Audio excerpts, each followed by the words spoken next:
And then we have the tree that we planted in my dad's memory, and we have a little trowel if people want to add some earth to it to help plant it. Okay, it's not gonna work. Okay, I'm gonna try. And also, at some point, I need to pay attention to whether, Mom, you just want to step outside. You need to let. We're good. Okay, good. Yeah. Okay. I see you. Okay. Thank you.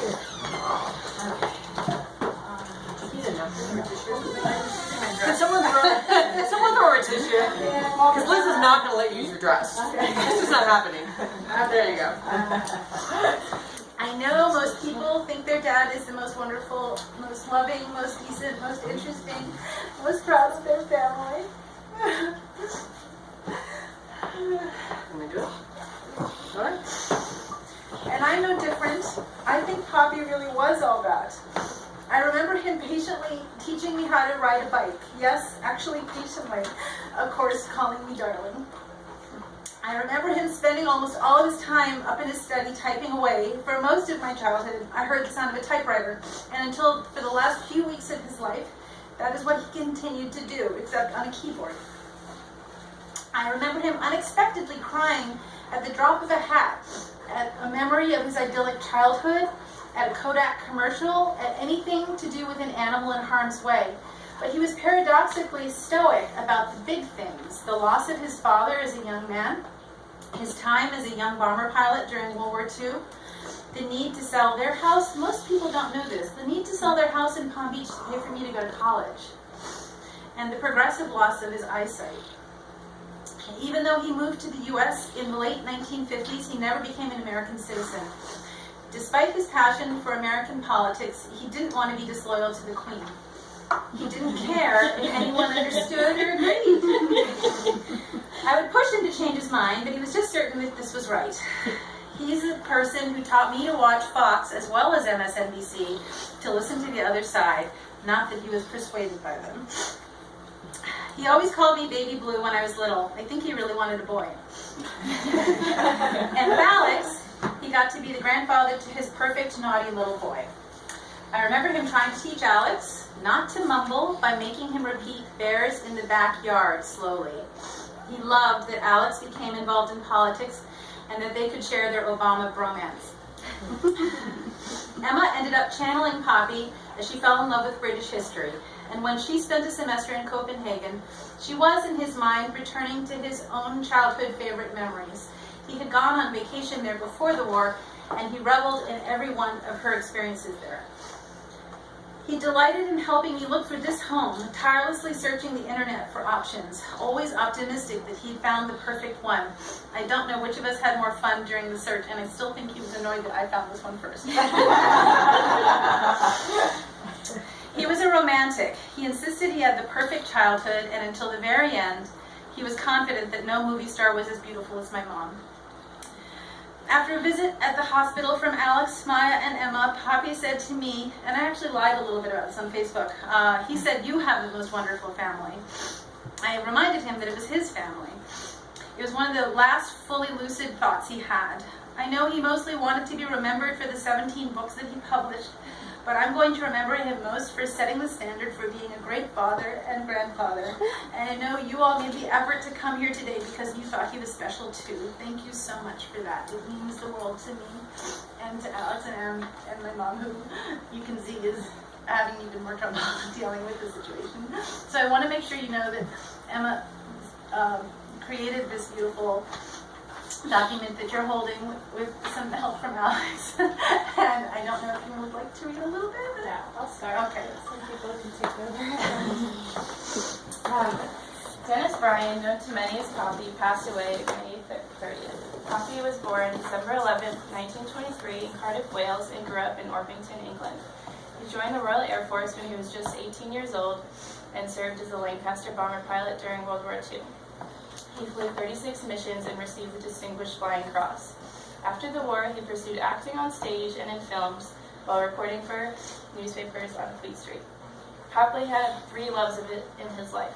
The first was his family. Poppy always described his childhood as having been idyllic. In his memoir, he remembers meeting his wife, Martine, or Nana. Shortly before leaving England, I had fallen in love at first sight with Martine, my sister Rosemary's best friend. Fortunately, she was unhappily married, and she agreed to join me in the States. After moving to America, Nana and Poppy lived in New York City, New Jersey, and finally settled in Florida. They had a daughter, Danielle. Mom. Their family extended to many more lives, including Danielle's friends, who remember the Bryan home almost as their own, which is right here. Poppy was extremely proud of how Mom distinguished herself in school, her career, and in how she treated others. He was also an involved and adoring grandfather to Alex and me, making sure to attend soccer games and ballet performances. But his greatest legacy in our lives is the love of books and reading. He never failed to ask, "So what are you reading right now?" His second love was writing. Poppy published 17 books, most of them biographies. His most notable books include Einstein, A Life, and The True Gem, an intimate portrait of Ernest Hemingway by those who knew him. Anyone who has spent time with Poppy knows that he was an interviewer at heart, attempting to know and understand the people around him. No one was immune to his cross-examinations, whether you were a family member or an unassuming stranger in the grocery store, to whom he asked, "Who are you voting for and why?" Which is crazy because he couldn't vote. Yeah. His third love was every dog that lives on this planet. Poppy was unable to walk outside the door without giving a delighted squeal and stopping to give love to any dog walking in his vicinity. Poppy believed in the great man theory of history. Eventually, I realized that this is from his memoir. I wanted to make sense of my world by writing about it. All the history books I'd read followed the same conventional path: a tedious chronological account of wars and peace treaties, political and social upheavals, scandals, scientific and medical breakthroughs, natural and man-made disasters. I favored the great man or great woman theory of history, which suggests that focusing on the lives of charismatic, powerful, and influential individuals is far more exciting and effective. A biography of Churchill, Hitler, FDR, or Maggie Thatcher, for instance, also gives an insider's history of the Western world in the 20th century. For those of us who had the good fortune of knowing him, Poppy was our great man.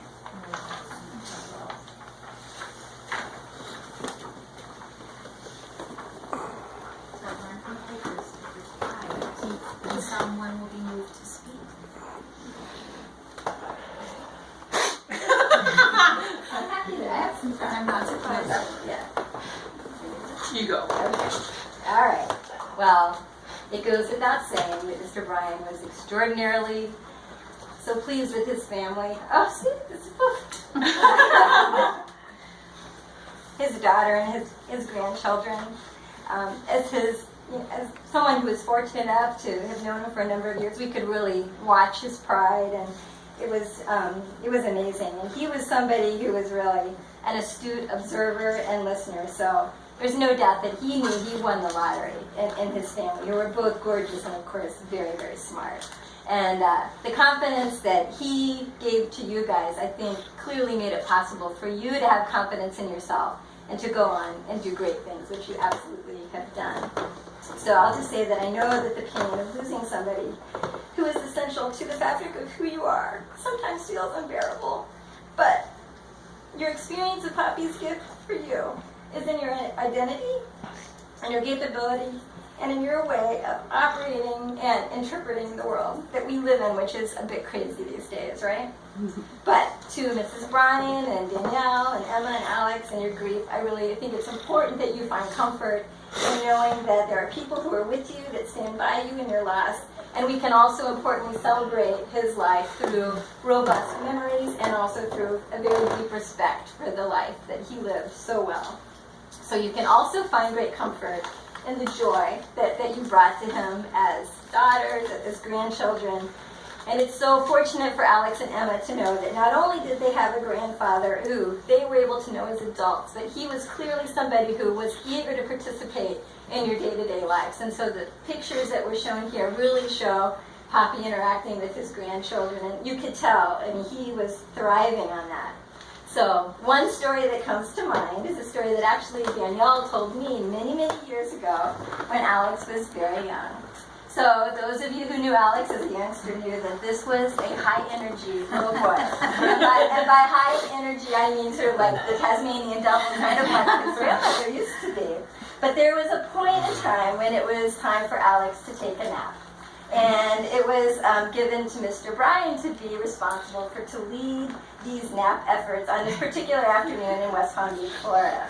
So Alex was not into the idea of taking a nap, and so he very cleverly was pulling out all the stops to delay this nap taking. So he would try to talk to Mr. Bryan, he'd convince Mr. Bryan to come lay down next to him, a variety of strategies. But over time, there were like these pauses, and then Alex was like, okay, this pause has gone way too long, so he decided that he had to pull out a showstopper, and he basically whispered to his grandpa, who was pretending to sleep next to him, "Papi, I love you." Of course, it worked, and Papi replied by saying, "I love you too, Alex." So he was probably then following with, "And Alex, it's now time to take some rest." So for now, for Mr. Bryan, certainly it is time to rest, but it's important that we thank him and Mr. Bryan for creating a home that really was a source of so many beautiful memories as a child, as a teenager, as an adult, to thank him for that, and certainly to know that he will be missed. But it's also very important to know that Mr. Bryan left us knowing that he was loved with the love that will be carried forward by people whose lives we know are better because he was a part of them. So I'd really like to follow up on sort of what Liz alluded to about what it was like being a teenager and growing up. So if I can take you back to what's crazily 1977, and it is Mrs. Brudeau's English class. And Bobby Spragley has now passed love notes to both me and Danny at the same time. And Danny and I discover this and tell Bobby, go pound sand, but we are going to be best friends. Because girls before swine. And so that is exactly what happened. And we did become best friends. And what I didn't know at the time as a young 9th grader in a very difficult high school was that I would not only would gain Danielle as a best friend, but this incredible group of people who are, some of them are here today. David's here, and Paul, and Lizzie. And what was part of that memory was that the Bryan house was always the house that we were at 24/7. The house over in Palm Beach, I know these guys will remember, there was like a ping pong table in the back. And we'd come from the beach and we would play ping pong, and Martine would bring these huge trays of frozen chocolate-covered graham crackers to the back to feed us, because, as you know, Danny has inherited this incredible need to feed people. But it comes from Martine, and but this was like a remarkable safe haven, but also where and it was due to the fact that Martine and Denis just opened their house to all of us, and so that.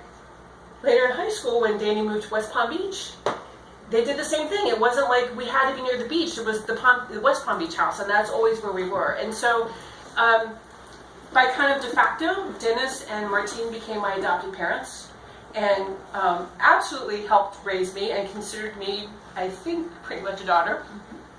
And what people don't know is that, look at me, look at what you're doing here. Like, this doesn't happen. What the hell? That Denis also was incredibly supportive of my professional life, and what was an incredible turning point early in my professional career was that Denis wrote a book called Murderers Die, which was not one of his bigger books, it was a smaller book, but I helped him connect with a few people, and what he did was he gave me a professional acknowledgement in that book as a very young person, and that was life-changing for me. That was somebody saying, you're smart enough, and you can do this, and you are going to be a professional in the criminal justice field. And getting that acknowledgement from someone at a young age was remarkable. And and Denis knew it, and every once in a while I thanked him, of course, but he knew it. He knew that he had helped out there when a young woman really needed some help and some support. But he did that his whole life, and Martine did that their whole lives, just so many of us, that I know that he knew how much he was loved and respected, not just as Daniel's father, but as a friend to all of us. So we're going to miss him, but he had a profound impact on many, many of us. And he got me to cry in public. And what the heck? Like, so, but I wanted to share that with everybody.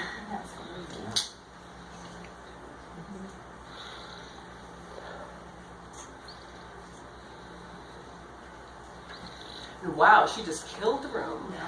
Anybody else would like to share of Dennis? No, you don't have to. You want to?